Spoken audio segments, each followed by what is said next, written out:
nation and the son of Republican presidential candidate Donald Trump Jr. How are you? I'm doing great after that. I just want to drop mics for you. That's pretty powerful, Jeanine. I'm impressed. Wow. Well, I have to tell you, you know that I believe in your dad. I believe in you guys. I know you, and all of my listeners know that it's not just a friendship. I believe that your father has the capacity, and I think an important word that nobody talks about is the clarity, that 100%. He understands what's going on. Okay, let's talk about where we are. Yeah. 72 hours.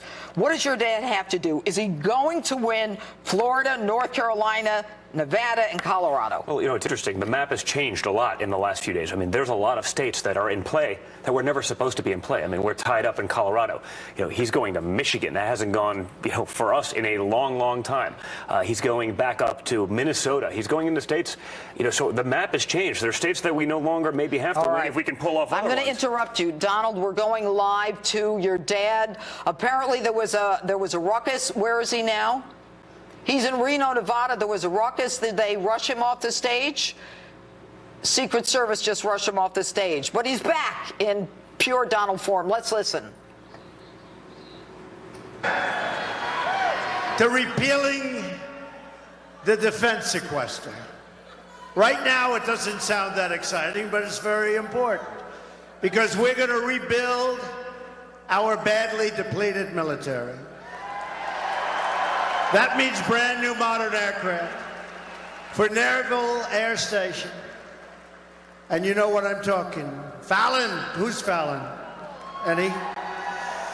Not far from here, the Naval Air Station. We have aircraft that's 18 and 20 years old. We have aircraft much older than that. We can't even buy parts to some of our aircraft. They're so old, they don't make the parts anymore. I'm honored to have the endorsement of more than 200 top admirals and generals and 22 Medal of Honor recipients.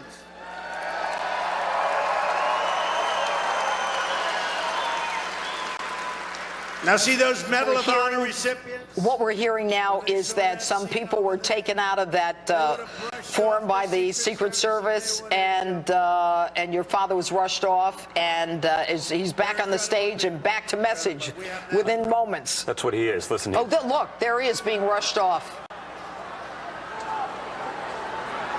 But he is safe, as you can see a moment ago, and back on the stage, back on message. All right. So, all right, your reaction to that, Donald? Well, listen, you know, it's interesting. You see it. That's the tolerant left, right?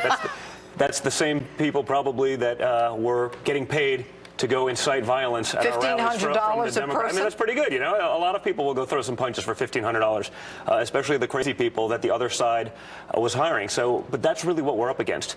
You know, if this was candidate to candidate, policy to policy, track record to track record, this would have been over a long time again. But we're up against a very corrupt, very big machine. These are power players. This is how they've gotten rich. The Clintons are worth up to $250 million. Doing what? Peddling American influence, selling out America. That's what got them there. They haven't created a job. They never built anything. They didn't do any of those things. But that's what we're up against. And so if it was a fair fight, it would have been over a long time ago. But it's not a fair fight. And I think the American people are starting to see that. We always knew. But now we're seeing it in the emails. You're seeing it in the O'Keefe tapes. You're seeing it day after day after. I mean, it never ends. It's like you're watching a movie about a banana republic, but it's actually happening here in America. And I think the American people are sick of it. You know, and honestly, that's a bipartisan problem. Both sides and the elite have done this and gotten us in this mess. And you know what? Your father saw it in the primary, Correct. and he was able to bust through it. Yeah. But I think that the thing that's so disappointing is that when we actually see it in the emails, like the Democrats saying, what are we going to do? POTUS, President of the United States, said he didn't know anything about a private server. What are we going to do when he was already emailing with her? I mean, this is frightening stuff. Are you disappointed? I'm actually, listen, it's hard not to be, all right? I'm an American, I'm a patriot, I believe in what they're doing, and we are literally running up against the most corrupt candidate in the history of the presidency. Okay, there's no, I can't even name, I can't come close to there isn't. The scandal after scandal, you listed them, and you're right, that wasn't even the 21st century. Yeah, we didn't even get to 2000. and prior. You know, and so what are we saying to not only other politicians, but our children, Are we saying that kind of behavior is okay in government? You know, when the elites in Wall Street, when the elites on both sides of the political spectrum, when the media elites, when they're all up against you, guess what? You're probably doing something right. Exactly. It means you're fighting for the people that haven't done so well, because those guys have all done really well over the last few decades, whereas the average American hasn't had an effective pay raise in 20 years.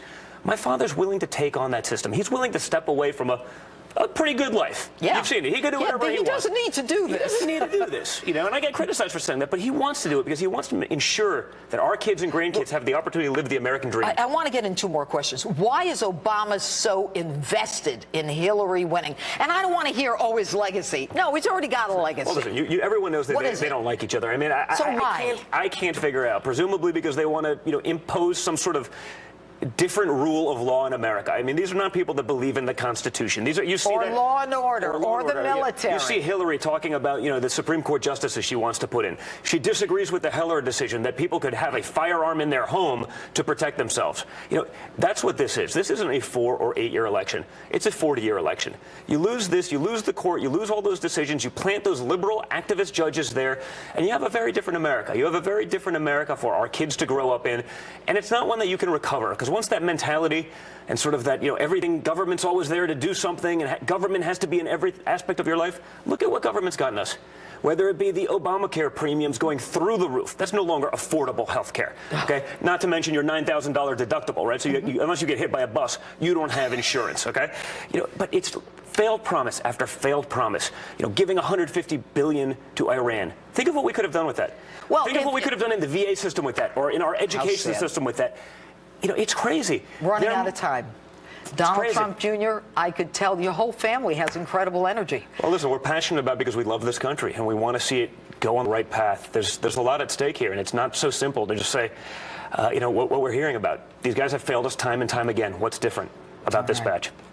Donald Trump Jr., thanks so much. And just to update you again, Donald Trump is speaking live before a crowd in Reno, Nevada. He was just rushed off that same stage just a few minutes ago after a fracas broke out in the crowd. Few people were taken away by the Secret Service. Mr. Trump has returned to the stage a few minutes later and is obviously fine and being Donald Trump.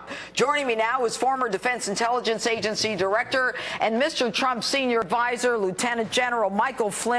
General, great to have you back on the show tonight. All right. Hey, thanks for having me, Justin. Thanks for having me. Appreciate it. All right, General. It's so good to have you back. Listen, I'm sure you heard what we just talked about, Donald Trump being rushed off the stage. Yeah. The left is at it again. You know, they're so tolerant, and yet they make sure that they... let me just say something. Let me say something about that, Justice, because I'll tell you what. The Secret Service would not want to have him come back up on the stage, honestly, after something like that. I know that. Right. And I know that with the guys that are around him because they deeply, you know, they respect him, they love him, and they would not want him to come up after an incident like that. Right. So that just shows you that the resilience, the toughness, the leader that we have in Donald Trump to get back up on that stage and continue to get his message across to the American public at such a critical time. I mean, something like that is not a minor incident. This is a big, big deal. The Secret Service would not want him to come back up, and that shows you his toughness and his desire to not, you know, be pushed down like some of these people are doing. General, exactly. He's not backing off. All right. There's no doubt about it, but I want to ask you a couple things. Look, you were appointed by President Barack Obama as the twice director of National Intelligence Agency, as well as what's the other agency?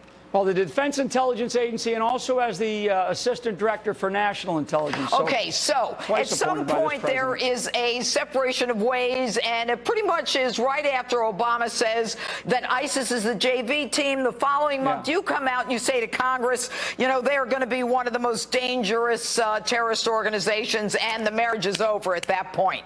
Yes? Yeah, I mean, ISIS, you know, as we've seen, they have been expanding ever since we unplugged out of Iraq in 2011. When we achieved victory through really up through 2011, and then this president and Hillary Clinton as the Secretary of State, who could not, you know, cut the deal at that time with Iraq, and we decided to unplug, it left such a vacuum. and it created the rise of ISIS. And we're in the middle of it right now. And ISIS, you know, as it stands today, is in about 32 countries, probably more than that. They have already threatened our election, and they're talking about conducting attacks in this country, possibly in I think it's 2 or 3 states right now. All right. So it's now, just crazy. All of this happens under Obama and under Hillary, and Hillary's going to continue the Obama policies. Yeah. But Hillary says the one thing she's going to do now is she's going to have an intelligence surge. That's her way to fight ISIS now. What do you think of that? Yeah, I mean, I don't know what that means. I mean, here's what it really comes down to. And frankly, Hillary Clinton, and I can tell you that the one thing, you know, rather than really talking about her, what Donald Trump would bring to our foreign policy and our foreign partners, our allies and friends around the world, is a much stronger relationship. I'm telling you, Judge, that I have spoken to many leaders around the world, both in Asia, in the Asia-Pacific theater, as well as in the Middle East and Europe. And they all look forward to working with Donald Trump because they just do not trust Hillary Clinton, and they do not see her for somebody who is trustworthy. I'm sorry, that's just the way it is. And with respect to Donald Trump, I mean, they see him as a guy, what? Why do they see Donald Trump? Well, because he's very straightforward. You know, what you see is what you get. He is somebody who is honest when it comes to, you know, to dealing with leaders. I mean, he is a leader that they can respect. He is someone who has gained an awful lot of respect in the year and a half that he's been involved in this political, you know, campaign that he's been a part of. And I think what they see is they see somebody who demonstrates extraordinary leadership skills, who they're going to be looking up to, and they're going to be looking forward to working with the United States of America, where we have dumped allies and friends under this administration, to include Hillary Clinton, around the world, and they have no idea, Judge, what our current situation, you know, what we are. They're so uncertain about our policies and what we stand